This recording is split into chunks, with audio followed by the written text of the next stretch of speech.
My name is Winnie.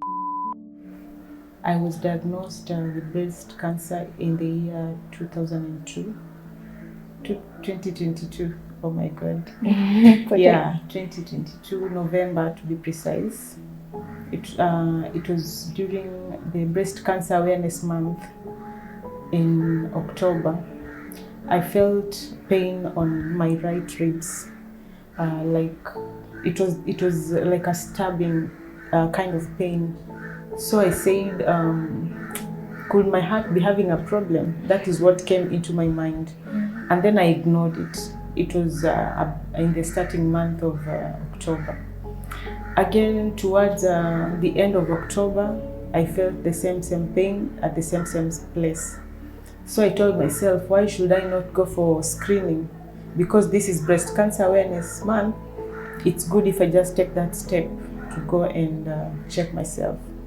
So that is how I went for review, for the screening. I went to the hospital, and the doctor screened me, and they noticed my nipple was red, and it looked like it had cracks, the nipple. So she told me to go and do an ultrasound so that they could try to figure out if there's anything wrong.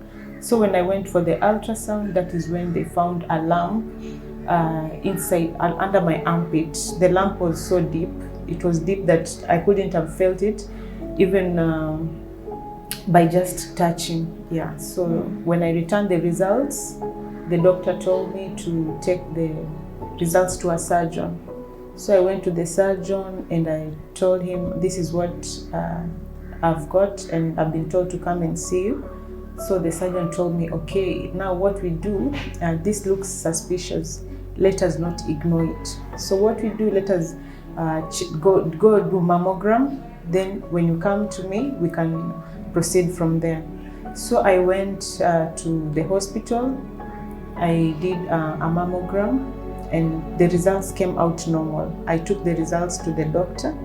The doctor told me, I still see that there's something inside your breast. Despite the mammogram having turned negative, let us just do a biopsy and rule out if it's cancerous. If it's not cancerous, then we can now find out what exactly caused that pain or what exactly made that lump to swell. So I agreed with the doctor, though I did not do the biopsy that same day because I was overwhelmed, I was afraid. So I said, I will go home, then I will think about it and I'll come back. So I went home, I shared the news with my family, and then the next day I gathered courage and I said I will go to the doctor for the biopsy. So I went, the biopsy was collected from the nipple, and also they did something called fine needle aspiration and FNA under my armpit. It was ultrasound guided for both tests. So I waited for the results, and thank God after 5 days the results were out. I was called back to the hospital and the doctor broke the news to me. So I did not take it lightly. I was shocked. Yeah, of course, I cried. I talked to my family, I talked to my close friends, and I told them that now I've been diagnosed with breast cancer. I think I'm now starting to count days. That's actually what came into my mind, because the previous year, actually, in 2021, I had lost a friend to breast cancer, you can imagine. And I told myself, I will, because I'm a nurse and I screen people, so I told myself I will go out there and tell them not to be afraid to come out and share that story. So when I was diagnosed with it really caught me off guard. I wasn't expecting the courage I had at first. I saw that I don't have it. So I went back home. I shared the news with my mom as well. My mom came to my place that day with a friend. They're just trying to encourage me. And they told me, if you're not comfortable, you can come home. You can go with me.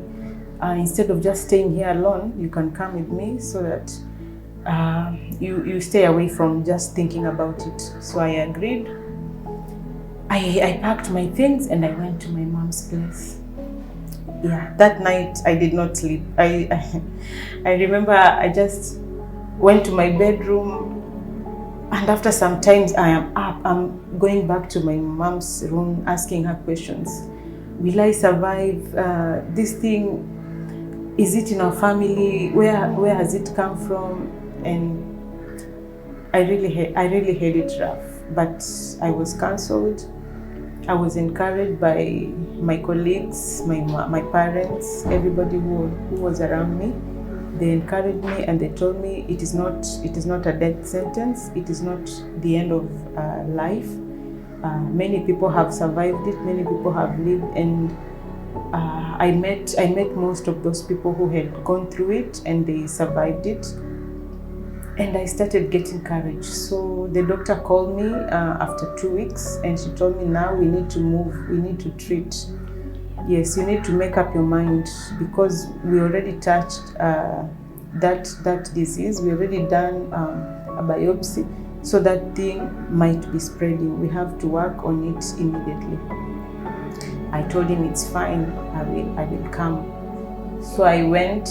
I was told now that sample, they have to know what could have caused that cancer. So they asked me to pay some cash so that they can try to find out from the lab biochemistry. They say they will do biochemistry to try and see if it is hormonal related or it's just non-hormonal. It came from somewhere else. Yeah, so we did the biochemistry and it came as hormonal positive. Yeah, so my cancer was caused by hormones. So I was told now what we need to do is to do a scan for staging. Yeah. So we went to do CT scan of the chest and of the abdomen. Yeah. Yeah, so after the CT scan came, we did echocardiogram. And my heart was okay, the other organs were okay. So the doctor told me, because the lump at the nipple is very small, we'll have to start with the surgery if you're okay with it. And I said, yes, I am okay with it. So we made arrangements for the surgery to be done. It was done in December 2022. Mastectomy, a single mastectomy on my right breast that was affected. It was done in December 2022. Yeah, so from there I was given a time to heal before we start chemotherapy, because apparently my lymph node, where the pain was coming from, it was also cancerous. 5 lymph nodes were removed and one of them turned positive. So that means I had to go through chemo, because they told me it might be spreading to other parts. So we have to give you chemo so that it can kill if there's any other cells in your body that might have crossed to your bloodstream. It can be killed by the chemo. So that's what happened. I started chemotherapy after recovering from the mastectomy. I went for 8 sessions. I finished in June 2023. And then after that, I was given 2 weeks again to rest before I could start radiotherapy. I did 15 sessions of radiotherapy, and by August I was done with the radiotherapy and I started on hormonal treatment. Yeah, so I'm on tablets every month, monthly tablets, and Zoladex injection every 3 months, and review for 3 months as well. I finished my treatment in June, chemotherapy. And then I was given 2 weeks to rest, and then I started radiotherapy in July. So I did 15 sessions of radiotherapy and 8 sessions of chemotherapy. So by August, I was done with all the treatment, and then I was started on hormonal tablets and 3 months injection called Zoladex. Yeah, because the cancer was caused by hormonal tablets, so they told me they want to try the level best to suppress production of the hormone, estrogen hormone. Yeah, that's all. Yeah, so that's where we are right now. That's where we are right now.